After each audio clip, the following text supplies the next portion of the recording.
প্রধানমন্ত্রী তারেক রহমান রাষ্ট্র ব্যবস্থার উপর জনগণের আস্থা ফিরিয়ে এনেছেন সরকারের 2 মাস পূর্তি উপলক্ষে। এই কথা বলেন মুখপাত্র মাহাদি আমিন। প্রধানমন্ত্রীর কার্যালয়ে ছিল প্রেস উইংয়ের ব্রিফিং। তিনি বলেন, একটি নির্দিষ্ট গোষ্ঠী বহুমুখী মিথ্যাচার করলেও সচেতন নাগরিকদের কারণে তাদের অপচেষ্টা ব্যর্থ হয়েছে। গণমাধ্যম ও মত প্রকাশের স্বাধীনতা উপভোগ করছে মানুষ। বিরোধী দলের সমালোচনা করে তিনি বলেন, তারা মূল কাজ না করে হট্টগোল ও গুজবের মতো বিকল্প বেছে নিয়েছে। সিলন টি রপ্তানিতে শীর্ষে। পদের কর্তব্য, সরকারের প্রধানমন্ত্রী পদের কর্তব্য।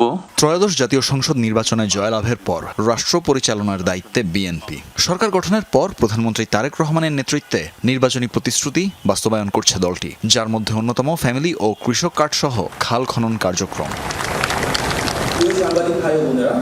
প্রধানমন্ত্রীর কার্যালয়ে সরকারের ক্ষমতা গ্রহণের 2 মাস পূর্তি উপলক্ষে ব্রিফিং। প্রেস উইংয়ের এই আয়োজনে কথা বলেন প্রধানমন্ত্রীর উপদেষ্টা ও কার্যালয়ের মুখপাত্র মাহাদি আমিন, যেখানে উঠে আসে সরকারের বিভিন্ন উদ্যোগ আর প্রতিশ্রুতি বাস্তবায়নের কথা। মাননীয় প্রধানমন্ত্রী জনাব তারেক রহমান এখন দেশের মানুষের সে আস্থা ও বিশ্বাস ফিরিয়ে এনেছেন। সরকারের ভুল ত্রুটি তুলে ধরা ও জনকল্যাণকর উদ্যোগের পাশে থাকতে সাংবাদিকদের আহ্বান জানান প্রধানমন্ত্রীর কার্যালয়ের মুখপাত্র। এ সময় বিরোধী দলের ভূমিকা নিয়েও সমালোচনা করেন তিনি। ফ্যাসিবাদের দীর্ঘ সময় এবং গত প্রায় 1.5 বছরের অন্তর্বর্তী সরকারের সময় একটি নির্দিষ্ট গোষ্ঠী পরিকল্পিতভাবে বহুমুখী অপপ্রচারে লিপ্ত থাকলেও সামাজিক যোগাযোগ মাধ্যমে অসংখ্য সচেতন নাগরিক প্রচারণার বিরুদ্ধে জোরালো প্রতিরোধ গড়ে তুলেছেন। সরকার যে সমস্ত ইতিবাচক পদক্ষেপ গ্রহণ করেছে, বিরোধী দল সেই কাজের জন্য সামগ্রিকভাবে সহযোগিতা করবে। কিন্তু আমরা দেখতে পেলাম তারা সেটি না করে সংসদে হট্টগোল করা, রাজপথে আন্দোলনের হুমকি, গুজব অপপ্রচার ছড়ানো সহ বিকল্প পথ বেছে নিয়েছে। ব্রিফিংয়ে মাহাদি আমিন বিগত 2 মাসে সরকারের 60 উদ্যোগ নিয়ে কথা বলেন। ব্রিফিংয়ে উঠে আসে জ্বালানি সংকট ও হাম সংক্রমণের প্রসঙ্গ। বৈশ্বিক জ্বালানি সংকটের মধ্যেও সরকার জ্বালানি তেলের দাম না বাড়িয়ে এখন পর্যন্ত সর্বোচ্চ নিয়ন্ত্রণে রেখেছে। বহুমুখী পদক্ষেপের ফলে সামগ্রিকভাবে যে কোনো দেশের তুলনায় বাংলাদেশের তেলের দাম যথেষ্ট কম রয়েছে। দীর্ঘদিন বন্ধ থাকার পর হামের টিকাদান কর্মসূচি চালু হয়েছে, লক্ষ্য দ্রুততম সময়ে সারা দেশে সেটি প্রদান করা।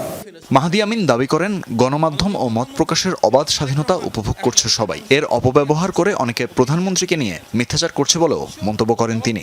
সরকারের লক্ষ্য একটি উদার ও গণতান্ত্রিক সমাজ নির্মাণ করা, যেখানে কোনো ভিন্ন মত অবমূল্যায়িত হবেন না।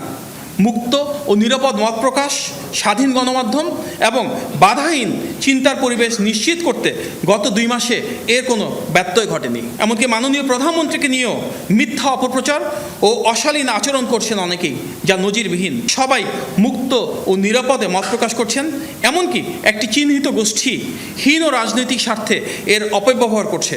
তবুও অটুট রয়েছে বহুমত ও কণ্ঠের পূর্ণাঙ্গ স্বাধীনতা। ব্রিফিংয়ের পর সাংবাদিকদের কোনো প্রশ্ন না নিয়েই অনুষ্ঠানস্থল ত্যাগ করেন প্রধানমন্ত্রীর কার্যালয়ের মুখপাত্র। দীর্ঘ নির্বাসন শেষে তানভীর মৌসুম, যমুনা নিউজ, ঢাকা।